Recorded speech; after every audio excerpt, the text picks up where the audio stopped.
ये कहानी है उस गरीब रिक्शा ड्राइवर की जो 500 रुपए दिहाड़ी पर नया रिक्शा किराए पर चला रहा था, लेकिन दो क्रिमिनल दोस्तों ने इस मासूम को कत्ल कर दिया। इस कत्ल के पीछे ऐसी कहानी क्या थी, ये इस वीडियो में हम आपको सुनाएंगे। उर्दू पॉइंट की वीडियोस देखने के लिए हमारा चैनल सब्सक्राइब कीजिए और बेल के आइकन पर क्लिक कीजिए ताकि आप हमारी तमाम आने वाली वीडियो से बाखबर रह सकें। अस्सलामुअलैकुम नाज़रीन, उर्दू पॉइंट से मैं हूं आपकी मेज़बान तहमीना शेख। नाज़रीन, हिदायतुल्लाह जो कि रिक्शा ड्राइवर है, उसने रिक्शा किराए पर लिया। 500 रुपये रिक्शे का किराया था पर डे, और उसको बेदर्दी के साथ कत्ल किया जाता है। जो लोग कत्ल करते हैं वो क्यों कत्ल करते हैं, ये तो एक मासूम शहरी था। ये कहानी आपको दिखाते हैं। क्या नाम है तुम्हारा? नदीम अख्तर। क्या करते हो? मैं रिक्शा चलाता हूँ। रिक्शा चलाते हो? कौन सा रिक्शा? चिंची रिक्शा। ये जो कत्ल हुआ है इसमें तुम्हारा क्या किरदार है? मेरा किरदार यही है कि इस बंदे से मैंने पैसे लेना, शौकत भट्टी से 60,000 रुपये का स्टाम हुआ था, मिलकर कारोबार किया था। क्या कारोबार किया था? चाय का अड्डा लगाया था हम दोनों ने मिलकर। काम छोड़ के भागने लगा था, मैंने पकड़ लिया। मैंने कहा मुझे स्टाम चाहिए, मुझे स्टाम 60,000 रुपये करके दिया। महाना 8,000 रुपया मुझे अदा करेगा।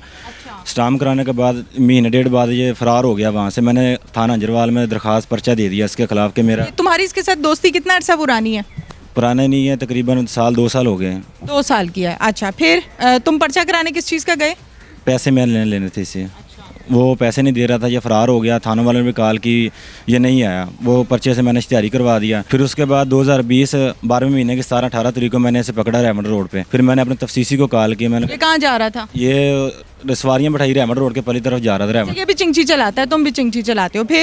फिर उसके बाद मैंने अपने तफ्सीसी को कॉल की। मैंने कहा मैंने मुल्ज़िम पकड़ा है, क्या करूँ? वो कह रहा है अगर तुमने पैसे लेने हैं तो कॉम्प्रोमाइज़ कर लो, अगर पैसे नहीं लेने जेल भेजना तो फिर जेल भेज देते हैं। मैंने कहा मैं बाद में बताता हूँ। इससे पूछा, इसने कहा अगर मैं तुम्हें कुछ चिंची रिक्शा दे दूँ, मेरी जान छोड़ दो। मैंने कहा मुझे मेरे पैसे दे दो या रिक्शा दे दो। फिर इसने मुझे कहा कि मैं तुम्हें बताता हूँ कि रिक्शा में तुम्हें छीन कर दे देता हूँ। वो उसमें जो मोटरसाइकिल है वो मैं घर खड़ी कर लूँगा। मेरे घर एक मोटरसाइकिल खड़ी हुई है, उसका कागज़ है, वो मैं तुम्हें डाल दूँगा, मेरी जान छोड़ दो। मैंने कहा ठीक है। फिर उसके बाद ये ठोकर पे गया, मुझे रिक्शा दिखाया कि ये एक रिक्शा नया खड़ा हुआ प्लेटफार है, तो ये रिक्शे को तो जहाँ मैं कहूँगा वहाँ तुमने लेके आना है। फिर मेरे घर चले गए। फिर इसने मुझे पिस्टल मांगा, मैंने पिस्टल अपना दे दिया। मोबाइल भी नहीं था जिससे रब्ता करना था। फिर इसने मेरा मोबाइल भी ले लिया। और मरकज़ार कॉलोनी जहाँ पर एंड ख़त्म होती है ना, वहाँ पर मैं इसे खिलार के वापसी चला गया। ठोकर पे रिक्शा को मैं लेके आया, जाके रिक्शा बुक करवा के। उसके बाद जैसे इसके पास आया, इसने कहा कि ये तोड़े पड़े हुए हैं ना, वो मोटरवे की पल्ली शहर पे पड़े हुए हैं। तो किस चीज़ के तोड़े? वो सामान के तोड़े, बस सामान था तोड़े में कोई, बस वो तो बहाना ही था इसने बनाया हुआ। तो वो कह रहे रिक्शा तो जाएगा नहीं। इसने कहा कि चलो आप पैदल चलते हैं, तो ले आते हैं जाकर। वैसे पैदल वहीं पे गए। जैसे वहाँ पर रोड से उतरे, इसने मोटरसाइकिल जो पिस्टल है ना लोड कर लिया। वो जो रिक्शे वाला था वो डर गया। पहले से तुम लोगों की प्लानिंग नहीं थी कि तुम लोग मारने जा रहे हो, खींचने जा रहे हो? इसने मुझे कहा था कि सिर्फ रिक्शा छीनना है, उसे भगा दूंगा। तुम इसके साथ बाइक पे बैठ के गए थे? नहीं, ये पैदल गया था, मैं भी पैदल। हमारे पास कोई कन्वेज कोई नहीं। इसका जो चिंची रखा था वो मैंने पंप पे खड़ा कर दिया था। अच्छा, पूरा साथ दिया ना तुमने। फिर उसके बाद वही जैसे मोटरवे के उतरे, हम तीनों पैदल ही उतरे हैं। रिक्शा तो मोटरवे के पल्ली साइड पे खड़ा हुआ था। इसने लोड किया, पैसे थे 1000-1500 रुपये, एक मोबाइल तो वो इसने ले लिए। हम दोनों बात करें, मैंने कहा यार छोड़ दे, भगा दे पल्ली तरफ। कहते चलो ठीक है। ऐसी बात की है। वो मुलजिम ने कोई रोड़ा कुछ चीज़ इसके मारने। मुलजिम कौन से? मुलजिम तो तुम लोग हो, वो रिक्शे वाला मासूम ड्राइवर था। मुलजिम कहाँ से आ गया? वो शहरी था। हाँ, फिर जो रिक्शे वाला है वो इससे कुछ चीज़ मारने लगा। पहला फायर चल गया, दूसरे का हमें नहीं पता कहाँ लगा है। बस यही वाक़या है। पहला कहाँ लगा? पहले यहाँ पर लगा उसका। तुम साथ ही थे ना? जी, मैं पीछे खड़ा। तुम बराबर के शरीक हो ना? जी। पीछे नहीं, साथ थे तुम? जी मैडम। फिर उसके बाद भाग गए वहाँ से? जी। उसके बाद कहाँ भागे? घर चला गए अपने अपने घर चले गए। फिर पुलिस ने कैसे पकड़ा? पुलिस ने ट्रेस किया। आखिरी कॉल मेरे नंबर से गई हुई थी, पुलिस ने ट्रेस किया। क्या नाम है तुम्हारा? शौकत अली। शौकत अली। क्या करते हो? मैं रिक्शा चलाता हूँ मैडम। रिक्शा चलाते हो? अपना रिक्शा है? जी। ये रिक्शा वाले को मारा क्यों है? ये इसके साथ कोई पैसों का लेन देन था, तो वहाँ पे ठोकर पे आया, तो इसने मुझे पकड़ लिया। इसने कहा, इसने पकड़ लिया? ये नदीम सैन। अच्छा। तो पकड़ के मुझे उधर बैठा लिया। तो उधर फिर इसने कहा पैसे दो वरना मैं आपको चौकी लेके जाता हूँ, आपके खिलाफ मैंने पर्चा कराया हुआ है। अच्छा। तो मैंने कहा यार मैं उधर नहीं जाता, तो हम इधर ही बैठ के बातचीत कर लेते हैं। तो वहाँ पे रिक्शा मेरा खड़ा कर दिया और जाके हमने प्लानिंग बनाई। तुम्हारा क्या मकसद था कि तुम इसको फायर मार दोगे, इसका रिक्शा छीनोगे, निकल जाओगे, पुलिस को पता भी नहीं चलेगा, पैसों का लेन देन भी क्लियर, यही सोचा था? जी। ये प्लान बनाया किस टाइम था बैठ के? ये शाम का टाइम था, तकरीबन कोई 6-7 का।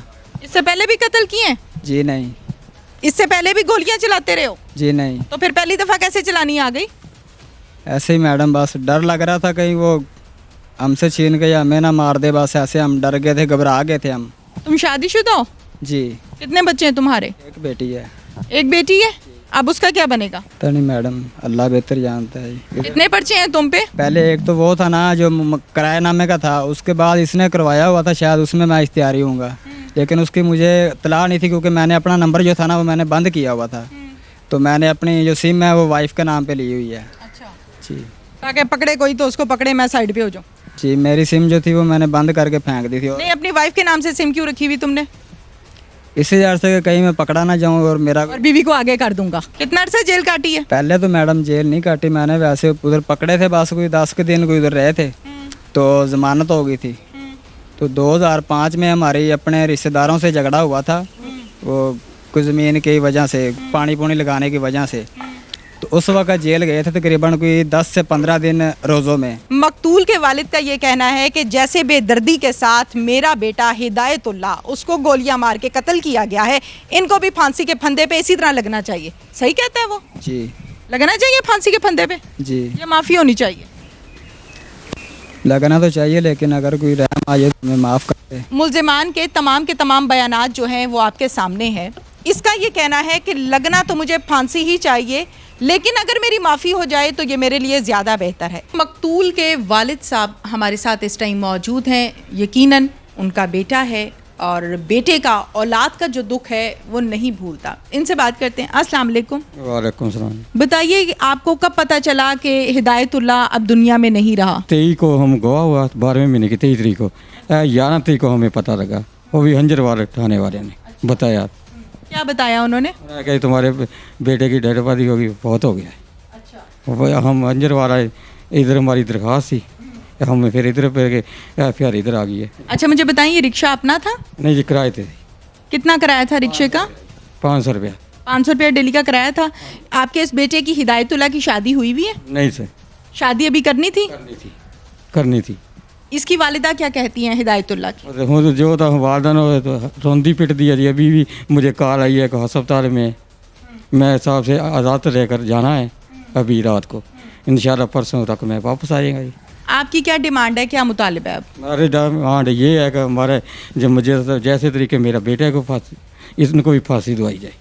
मेरे तो ये डिमांड है, ना कोई मैं लालच में आता हूँ ना कोई कहीं। पुलिस से मुतमईन है? पुलिस ने ताउन किया है? मुझे अल्लाह इन्हों इज्जत दे, इनसे मुतमईन। इंचार्ज इन्वेस्टिगेशन की जब हम बात करते हैं तो यकीनन सादा के इस टाइम इंचार्ज इन्वेस्टिगेशन है मेहदी काज़मी साहब, जिन्होंने इस केस को हैंडल किया है।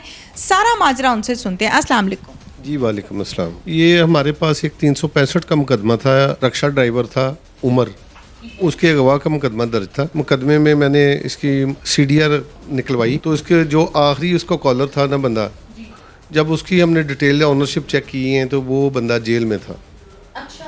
हाँ, तो जब हमने उसकी मज़ीद इन्वेस्टिगेशन शुरू की, उसका पता करवाया कि वो कहाँ से जेल गया है और किस जुर्म में गया है, तो वो ऑलरेडी डकैती में जेल गया हुआ था। ठीक है। तो पहले भी ये जो एप्लीकेशन 365 की थी ना, ये पहले ये समझा जा रहा था कि इसके साथ कोई रक्षे के साथ वारदात हुई है। ठीक है। लेकिन वो कोई मान नहीं रहा था उसकी बात कि ये वारदात हुई है। वो कह रहे थे कि शायद वो मिसिंग ऑन है। अच्छा। कि वो रक्षा लेके खुद ही फरार हो गया। ठीक है। लेकिन पुलिस ने इन टाइम उसका 365 का मुकदमा दर्ज कर लिया। सेम डे ही वो जब यहाँ मुलजमान उसको यहाँ से लेके हंजरवाल चले जाते हैं, वहाँ जाके उसको बहाने से नीचे उतारते हैं मोटरवे के पास, तो वहाँ जाके उसको गोलियां मार देते हैं, रिक्शा ड्राइवर को। हाँ, शौकत मुल्ज़म ने नदीम मुल्ज़म से कहा कि मैंने जो आपके पैसे देने हैं ना, मैं एक रक्षा देखा है, बड़ा खूब नया है, 0 मीटर है, तो वो रक्षा ड्राइवर को मैं साथ ले आता हूँ, तो उसको कुछ आगा पीछा करके तो उससे छीन लेते हैं रक्षा। ये तो कहते हैं कि हम छीनने की गरज से गए थे, लेकिन उसने थोड़ी मज़ामत की तो हमने उसको गोलियाँ मार दी। 3 गोलियाँ उन्होंने मारी। वो वहाँ मर्डर हो जाता है, तो वहाँ वो अननोन मर्डर उसका खिलाफ मुकदमा दर्ज हो जाता है। तो जो इंचार्ज इन्वेस्टिगेशन हंजरवाल थे, उन्होंने इसको भिजवा दिया, उसके फिंगरप्रिंट्स भिजवा दिए। उन्होंने बड़ी ज़ाब्ते के मुताबिक कार्रवाई की, जिससे उसकी शनाख्त हो गई। जब उसकी शनाख्त हुई तो इन द मीनवाइल हम भी मुल्ज़म के पास पहुंच चुके थे उसके डाटे के हिसाब से। तो फिर उनका मुकदमा वो 302 का खारिज हो गया। वही हमने 365 को 302 में कन्वर्ट करके तो मुल्ज़म की जेल से तलबी लगवाई। तो जब मुलज़म जेल से आया तो उसने थोड़ी सी तरद्दुद के बाद इकरार कर लिया कि ये वकूआ हुआ है, लेकिन मुझसे सरजद नहीं हुआ है कि शौकत नाम का बंदा है मेरा पार्टनर, ये उससे वकूआ सरजद हुआ है। हमने फिर दोनों मुल्ज़मान को पकड़ लिया, उन्होंने एक इकबाल जुर्म भी कर लिया, तो उनको हमने जेल भिजवा दिया ताकि इनकी शनाख्त परेड हो जाए। तो चूँकि गाँव ने उनको देखा था यहाँ से उसके साथ जाते हुए रक्शे पे, तो जो दोनों गवाह थे उन्होंने जेल में उसको मुकम्मल और दुरुस्त तरीके से शनाख्त कर लिया। अब उनको रिमांड पे लाए हैं, तो वो बता रहे हैं कि पिस्टल भी बरामद करवा रहे हैं और जो रक्षा है वो भी कह रहे हैं कि बरामद करवा रहे हैं। काजमी साहब, कितने पैसों का लेन देन था इनका आपस में? 60,000 रुपये का सिर्फ। और रिक्शा कितनी मालियत का था? कोई 1.5 लाख मालियत का बनता है वो। अच्छा, 60,000 के लेन देन पे इन्होंने कहा कि रिक्शा भी खींचेंगे, ड्राइवर दे देगा तो ठीक है, नहीं तो मार देंगे। असल माजरा ये है। हाँ जी, माजरा तो यही है, लेकिन लेन देन तो इन दोनों का आपस में था ना। रिक्शा ड्राइवर बेचारे का तो तल्लक ही नहीं था, वो तो उन्होंने सिर्फ बेचारा इसलिए फंस गया कि उसका रक्षा नहीं आता। रिक्शा ड्राइवर की फैमिली से आपकी बात हुई है? जी हुई है। बड़े बेचारे हम्बल से लोग हैं, बड़े अफसरदा हैं, तो वो तो कह रहे हैं पहले दिन से हमारे दिल को ना यही खींच पड़ रही थी कि हमारा बेटा मर गया हुआ है, हमें यकीन ही नहीं आ रहा था। हाँ जी, बहुत बहुत शुक्रिया आपका। जी वेलकम मैडम। इसके साथ ही नाजरीन, अपनी मेज़बान तहमीना शेख को इजाज़त दीजिए। अल्लाह हाफिज़।